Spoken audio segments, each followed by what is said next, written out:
Page 13, Relay Race. This piece, well, it can look like a nightmare or it can look like a lot of fun. It kind of depends on how you feel about it. 4/4 time, got one flat in the key signature. It's in the key of F major. All the B's are going to be B flat automatically.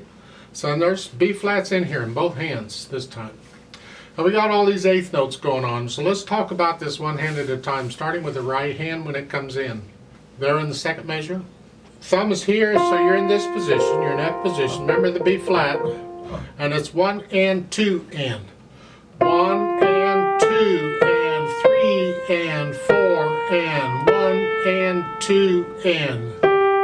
And the whole thing is in this position, and you just got all these eighth notes all over the place. Look at the second line. 1 and 2 and 3 and 4 and 1 and 2 and 3 and. That's really all you're doing. It's just a lot of eighth notes going up and down here. Left hand is really the same thing. Starting measure before the right hand does, but it's your F here and you're in this position. Don't forget the B flat. It's 1 and 2 and 3 and 4 and 1, 2 and 3 and 4 and. You don't get quite so many eighth notes in the left hand as you do in the right, but that's really sort of what it is. Both hands are playing more or less the same thing at different times, sort of. So you put them together, it's 1 and 2 and 3, 4 and.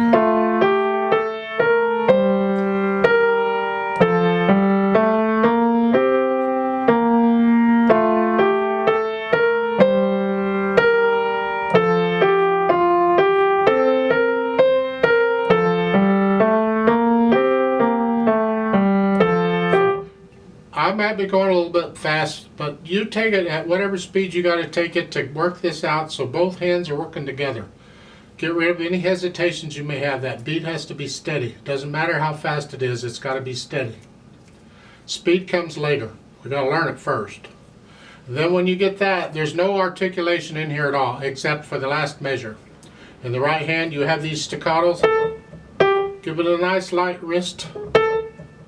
And then a tenuto, hang on to that just a hair longer than 2 beats. Just linger on it. So,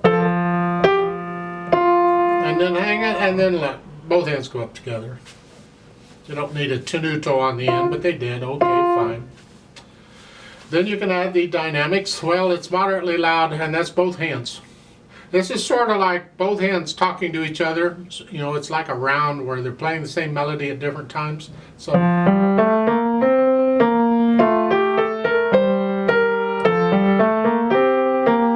Stay that way until the third line down, last measure.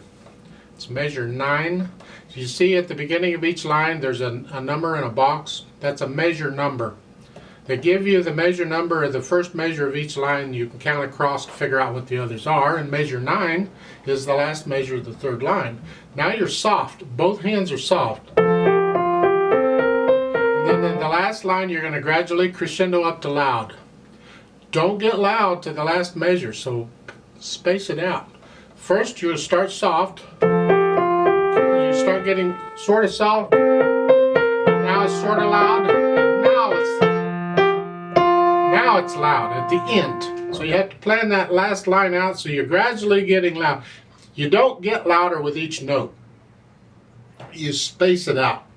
Maybe the first beat or 2 beats or 2.5 beats, somewhere in there, your one dynamic, and then you go up a little bit for the next 2-3 beats, and then you go up a little more. You space it out.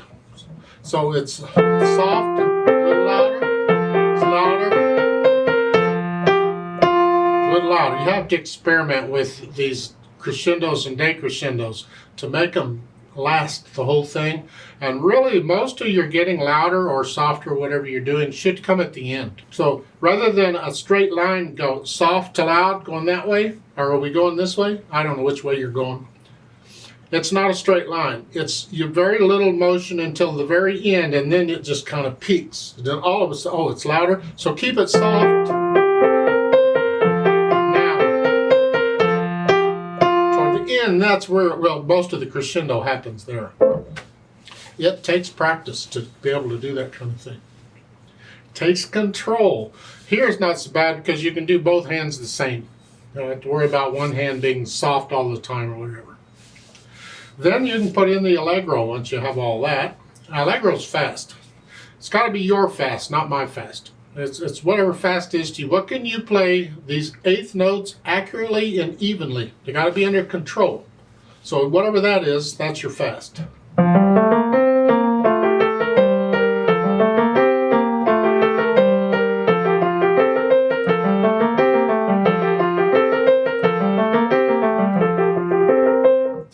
That's my fast, not your fast. Your fast good. That's your fast good. Go with that. That's fine. I've been playing a million years, so I can play a little faster. It's okay. But you take it at your fast. Eventually, you work it up to that. Never go beyond what you can play evenly and under control, especially if anybody's listening. Now, if you happen to be by yourself, nobody else is around, who cares? Do what you want. It can sound terrible. I don't care. As long as nobody can hear you. But if there's somebody else around, try and play it decent. Well, I like to play this with you very slowly to double check the notes and the rhythms. Now I'm going to do the dynamics. And we are going to go really slow. So I'll give us 4 counts. 1, 2, ready and go, and 1 and 2.